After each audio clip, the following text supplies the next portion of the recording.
En primer lugar, bueno, vamos a orar para pedir la guía del Señor, que su Espíritu Santo hable a su iglesia. Te damos gracias, Señor, por tu palabra. Gracias, Señor, por manifestarse a través de Cristo Jesús. Gracias porque tenemos el hombre perfecto, hecho carne, Señor, por amor a nosotros. Este salmo nos va a presentar a ese hombre que nos ha redimido, que nos ha rescatado. Señor, que tu guía, tu Espíritu, Señor, habla a tu iglesia de acuerdo a la necesidad particular de cada miembro, Señor. Te damos gracias, pedimos tu guía en el nombre de Cristo Jesús. Amén.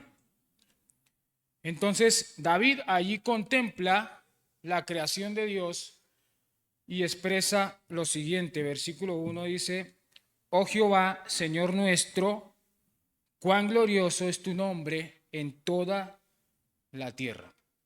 Entonces, aquí dice, oh Jehová. Jehová, ese nombre de Dios es un compuesto entre el nombre Yahvé, que es el gran yo soy, y Adonai, que significa Señor. Ese gran yo soy es el autosuficiente Dios, que no necesita de absolutamente nadie.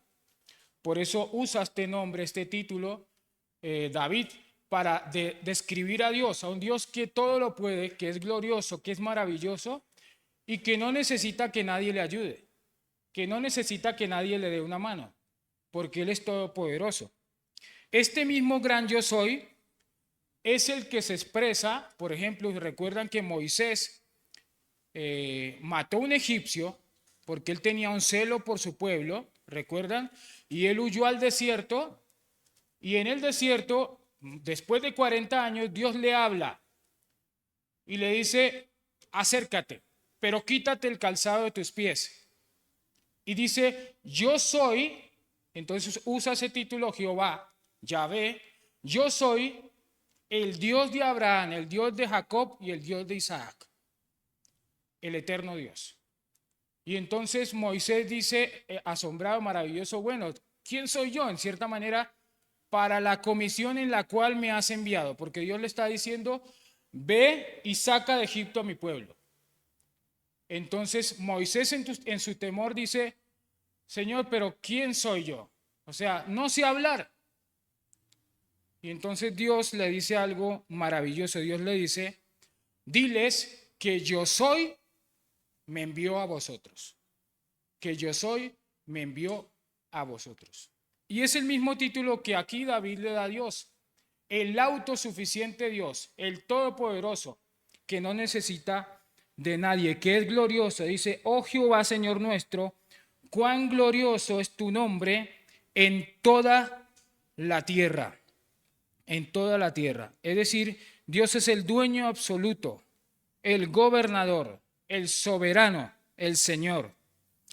Fíjese que no solamente usa Jehová, usa la palabra Señor, que es Adonai, el que está por encima y el que gobierna todas las cosas. Dice: has puesto tu gloria sobre los cielos. Es decir, lo que quiere decir esta expresión es que tu gloria aún abarca más allá de los cielos. Recuerden que hay 3 cielos, ¿sí? Este cielo en el cual vivimos nosotros, el siguiente cielo que es el universo o lo que vemos, y el tercer cielo donde es la morada de Dios. Pero aquí lo que está diciendo es: Dios abarca mucho más que esos cielos. Hay otro pasaje en Primera de Reyes 8:27. Salomón va a hacer una casa para Dios. Recuerdan que David no pudo, porque David había derramado mucha sangre. Y entonces Dios le dice: no, David, tus intenciones son buenas, pero yo no voy a permitir que tú me hagas una casa a mí, ¿verdad? Tu hijo la va a hacer. Y entonces aquí Salomón dice lo siguiente en Primera de Reyes 8:27: los cielos y los cielos de los cielos no te pueden contener. Es decir, tú no te puedes limitar a un espacio. Ni siquiera los cielos de los cielos de los cielos te pueden contener. Tu gloria es maravillosa, eres majestuoso. Pero dice: cuánto menos esta casa que yo he edificado. Es decir, Dios estaba dispuesto a estar o a manifestar su gloria a través de un lugar que era el templo que Salomón iba a hacer. Pero Dios no está limitado a eso. Su poder, su grandeza no está limitada a un lugar. Sin embargo, Dios, en su misericordia, en su gracia, se quiso mostrar al hombre a través del arca del pacto, ¿recuerdan, no? Del arca del pacto. Entonces Salomón hace esta expresión y dice, los cielos no te pueden contener. Tu creación es maravillosa, es grandísima, pero aún así no pueden contenerte de lo grandioso que eres. Salmo 19 dice, los cielos cuentan la gloria de Dios y el firmamento anuncia la obra de sus manos. Es decir, la creación testifica lo maravilloso y grandioso que es Dios. Entonces, en primer lugar, es la gloria de Dios en la creación, y el versículo 2 nos va a confirmar algo. Dice lo siguiente, de la boca de los niños y de los que maman, fundaste la fortaleza, a causa de tus enemigos para hacer callar al enemigo y al vengativo. Es interesante esta expresión porque está usando a los infantes, a los niños de brazo. Y está diciendo, de ahí fundaste tú la fortaleza. Aunque ellos son frágiles, hablando del bebé, yo tengo una bebé hermosa, ¿sí? Que nos está robando el corazón, pero es impresionante, uno entiende la creación de Dios, lo maravilloso que es Dios, por todo lo que ellos van evolucionando, van haciendo, ¿no? Todo lo que en sí Dios ha establecido ya. Y es un proceso en el cual ellos crecen y maduran. Pero es maravilloso ver esa creación. Y dice, estos son frágiles, pero luego se fortalecen. Un niño recién nacido es suficiente para callar a los enemigos de Dios, porque muestra la maravilla de la creación de Dios, lo maravilloso que es Dios. Es impresionante lo maravilloso que están hechos, ¿no? Los niños, los bebés. Ahora, el testimonio de la gloria de Dios es importante también desde la infancia, o es recalcado desde la infancia. Este pasaje, tiene paralelo en Mateo, capítulo 21. Este salmo tiene es mencionado en Mateo 21, versículo 15 y 16, dice, pero los principales sacerdotes y los escribas, viendo las maravillas que hacía, y a los muchachos aclamando en el templo y diciendo, Hosana al Hijo de David, se indignaron. Es decir, recuerdan que aquí el Señor se montó en un pollino, 8 días antes de que fuera crucificado, tuvo su entrada triunfal a Jerusalén, y dice que los muchachos aclamaban diciendo, Hosana al Hijo de David, alabando al Señor. Y los principales, los religiosos, se indignaron. Y el versículo 16 dijo, y le dijeron, ¿oyes lo que estos dicen? Jesús les dijo, sí, ¿nunca leíste de la boca de los niños y de los que maman perfeccionaste la alabanza? Entonces Cristo está diciendo, esos muchachos, refiriéndose a esas personas pequeñas, es la idea, quizás no son bebés, pero quizás son pequeñas personas, ya tienen algo en sí, es alabar al Señor, alabar al Señor. Entonces estos líderes se enojan, ¿no? Por la forma en que estos muchachos alaban a Cristo. Pero saben que el pasaje va más allá, porque dice el versículo al final, a causa de tus enemigos, para hacer callar al enemigo y al vengativo. Es decir, si aplicamos en el contexto en el cual Jesús dice estas palabras, estos líderes religiosos son esos enemigos. Son esos enemigos del cual habla Salmo 8. Es interesante, ¿no? Son esos enemigos porque ellos quedan callados delante de la alabanza que le dan a Cristo. Ahora, esto nos lleva a una enseñanza particular para nosotros. Dios usa personas débiles. Dios usa al ser más débil que hay para manifestar su gloria, para mostrar su poder. Es una enseñanza bíblica. Y recuerdan a Gedeón. Gedeón era un hombre temeroso también, Dios le llamó. E inclusive pidió al Señor muchas señales para poder obedecer, porque no estaba seguro. Y el Señor finalmente le dice, hay una gran multitud de ejército. Y él quiere llevar a todo el ejército. Y le dice el Señor, no, lleva solamente 300. ¿Cómo así? No, lleva solamente 300. Porque la victoria la va a dar Dios, ¿verdad? Solamente Dios. Ahora, esa es una regla, ¿no? Hay alguien que decía, Dios y yo somos la mayoría. Interesante, ¿no? Dios y yo somos la mayoría. No necesito de más, necesito de Dios. Pero entonces este pasaje aquí nos enseña que Dios puede usar a un bebé, a las personas más débiles, a las más frágiles para mostrar su gloria. Hay otro pasaje en la escritura de un milagro del Señor, de un hombre que no podía caminar, ¿sí? Por toda su vida, no podía caminar. Y entonces los discípulos se hacen una pregunta, bueno, Señor, ¿quién pecó? ¿Este o sus padres? Para que haya nacido así. Y entonces el Señor le dice, no, esperen un momento, no se trata de quién pecó. Se trata de que Dios permitió eso para mostrar su gloria. Y a veces uno se hace la pregunta, ¿no? Personas que nacen con discapacidad, con algunos asuntos ahí de salud. Bueno, Dios tiene un propósito. Dios quiere mostrar su gloria a través de esa persona, a través de las personas débiles. Entonces, el primer punto aquí que vemos es la gloria de Dios en su creación.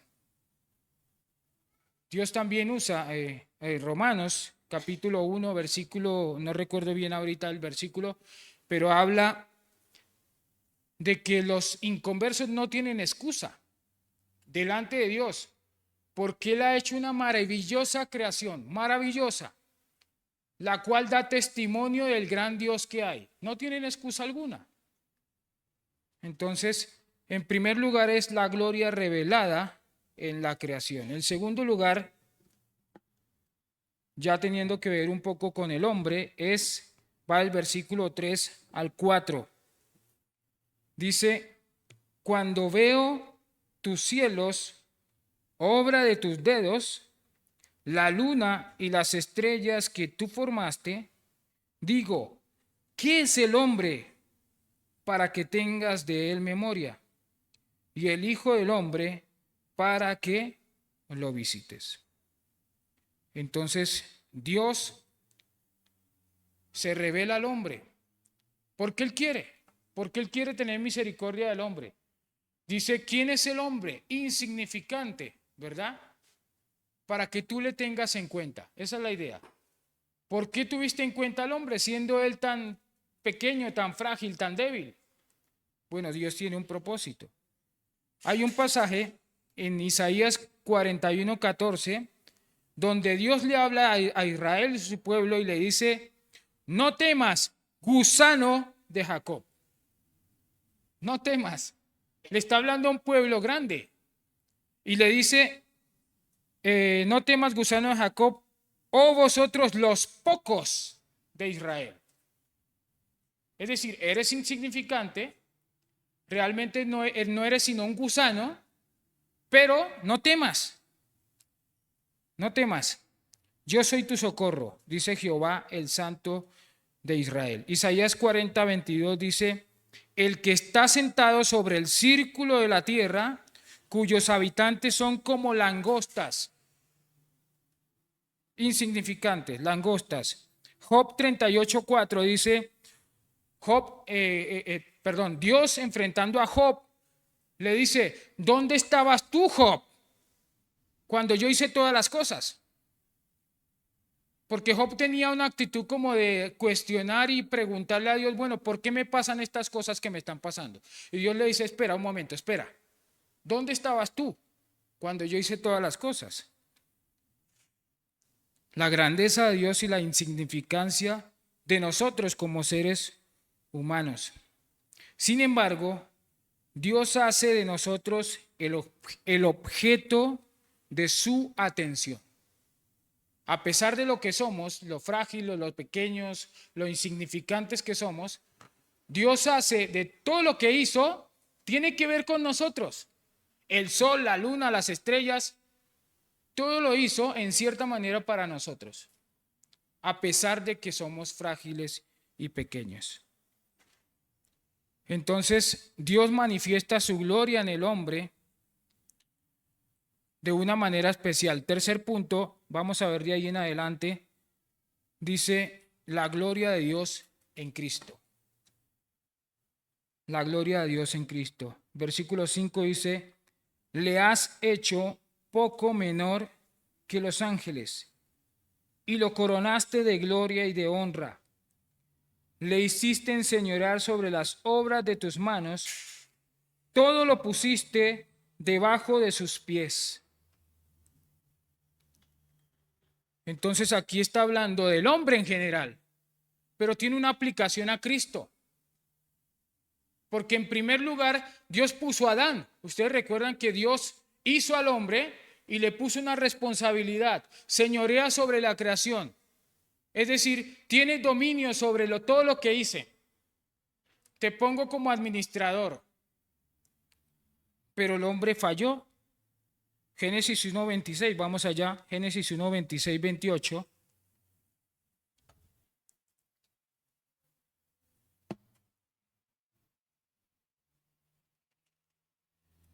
Dice, entonces dijo Dios, hagamos al hombre a nuestra imagen.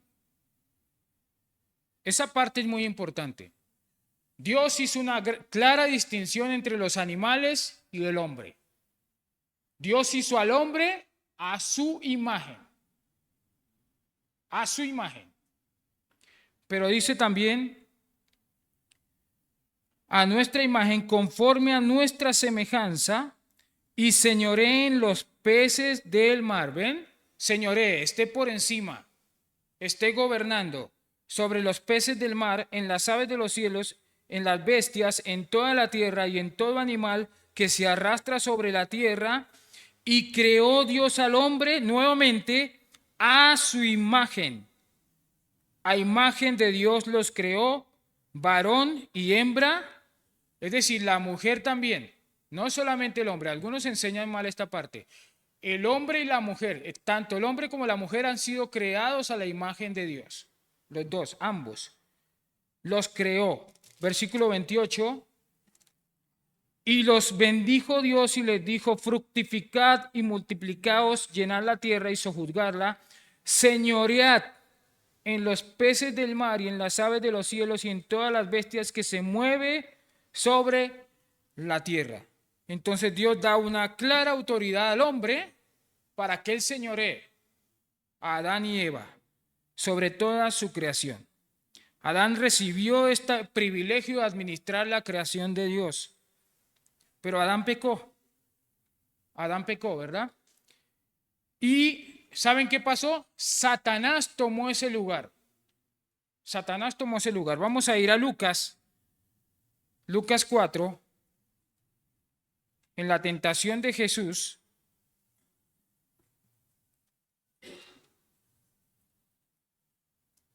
Lucas 4, 6 al 8, me gusta este relato porque es más claro en Lucas que en otros evangelios. Y el versículo 6, capítulo 4 de Lucas 6 al 8, y le dijo el diablo, a ti te daré toda esta potestad y la gloria de ellos, porque a mí, ¿qué? Me ha sido entregado. El hombre en el momento que pecó, perdió esa autoridad sobre la creación, sobre lo que Dios le había puesto. Y entonces Satanás tomó muchas cosas de eso, tomó cierta autoridad. Recuerden que estamos bajo un sistema satánico, ¿sí? Estamos bajo un sistema satánico. Satanás está sobre el sistema, el gobierno que hoy nos está guiando, digámoslo así. Entonces, Satanás le hace una propuesta y le dice, bueno, si tú me adoras, te voy a entregar todo lo que Adán perdió, ¿verdad? Esa es la idea. Adán perdió eso, entonces yo te lo voy a devolver. Pero bueno, el Señor le dice, a tu Dios adorarás y a Él solo servirás. Entonces, Cristo murió y resucitó y tuvo la victoria frente a Satanás. Eso es una victoria, un golpe mortal. Recuerden, como dice en Génesis también, hablando de la serpiente, que él la iba a herir, ¿sí? En el calcañar. Pero Cristo le iba a dar un golpe mortal en la cabeza. Entonces se refiere a eso, porque Cristo ya recuperó,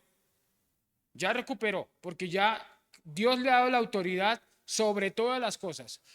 Vamos a leer un pasaje en el cual dice que todavía eso no se ha puesto, digamos, en práctica, ¿no? Porque Cristo ya tiene el dominio de todo, pero todavía no lo vemos así. Vamos a ir a ese pasaje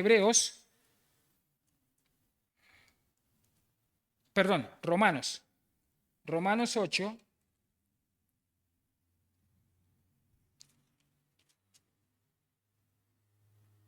Romanos 8, 20 al 23. Dice, porque la creación fue sujetada a vanidad. Es decir, no está funcionando para lo cual Dios la creó. Esa es la idea. No está cumpliendo su propósito por causa del pecado del hombre. Dice, no por su propia voluntad, sino por causa del que la sujetó en esperanza. Aquí está hablando de Dios. Dios la sujetó en esperanza. Es decir, le dice a su creación, esperen, todavía no es tiempo de la redención.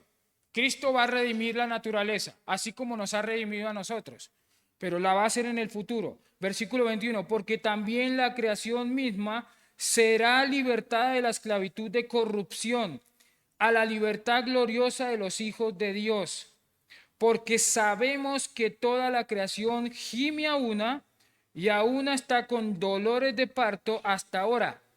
Y no solo ella, sino que también nosotros mismos, que tenemos las primicias del Espíritu, nosotros también gemimos dentro de nosotros mismos, esperando la adopción, la redención de nuestro cuerpo, de manera práctica, ¿sí? Cuando ya estemos con el Señor. Pero entonces esto va a pasar. Cristo va a liberar a su creación de esa atadura, de esa vanidad en la cual fue sometida. Entonces aquí está hablando el versículo, vamos a volver al Salmo. Versículo 5 dice, le has hecho poco menor que los ángeles. Es decir, el hombre es una escalita más abajo de los ángeles. Esa es la idea. El hombre como ser, ¿no? Como el ser creado. Dice, y le coronaste de gloria y de honra. Entonces, Cristo es ese hombre al cual el Padre corona de gloria y de honra. Dice, le hiciste señorear sobre las obras de tus manos, todo lo pusiste debajo de sus pies. Versículo 7, ovejas y bueyes, todo ello, y asimismo las bestias del campo, las aves de los cielos y los peces del mar, todo cuanto pasa por los senderos de el mar. Entonces, finalmente, Dios en Cristo va a liberar la creación de esa vanidad. Pues recuerdan que cuando el hombre pecó, Dios maldijo la tierra. Le dijo al hombre, ese fruto, esa semilla que tú siembras no te va a dar lo mismo que antes. Vas a tener que trabajar más. Te vas a fatigar, porque la tierra ha sido maldita por causa del pecado. Pero Cristo va a traer esa libertad. Cristo en el futuro va a traer esa libertad a través de su reino. Recuerdan que Cristo va a volver. y va a establecer su reino. Y en Isaías y en otros pasajes más habla de que la víbora va a estar con el león y el niño va a estar ahí y no va a pasar absolutamente nada, porque Cristo es el que los gobierna, porque Cristo estará con nosotros allí en el reino milenial. Y entonces este salmo termina de la misma manera que empezó y dice: oh Jehová, Señor nuestro, cuán grande es tu nombre en toda la tierra, en toda la tierra. Ahora, quería terminar con eso, hermanos. Sé que no fue el tiempo normal, obviamente por no hubo más preparación, pero es un salmo hermoso que nos enseña acerca de la autoridad de Cristo y aparte de eso, lo que somos para Él. Porque siendo nosotros pequeños, insignificantes, Dios pensó en nosotros. Dios nos amó. Dios envió a su Hijo Jesús a morir por nosotros y a rescatarnos. Y un día estaremos con Él. Un día seremos redimidos. Este cuerpo mortal quedará transformado en algunos casos y para los que morimos, algunos vamos a estar, el cuerpo se va a podrir, ¿no? Y vamos a resucitar a una mejor vida. Vamos a orar en esta mañana. Dios, te damos gracias por tu palabra, gracias por Cristo Jesús. Gracias por la esperanza que hay y que esperamos, Señor, de ser redimidos, este cuerpo mortal.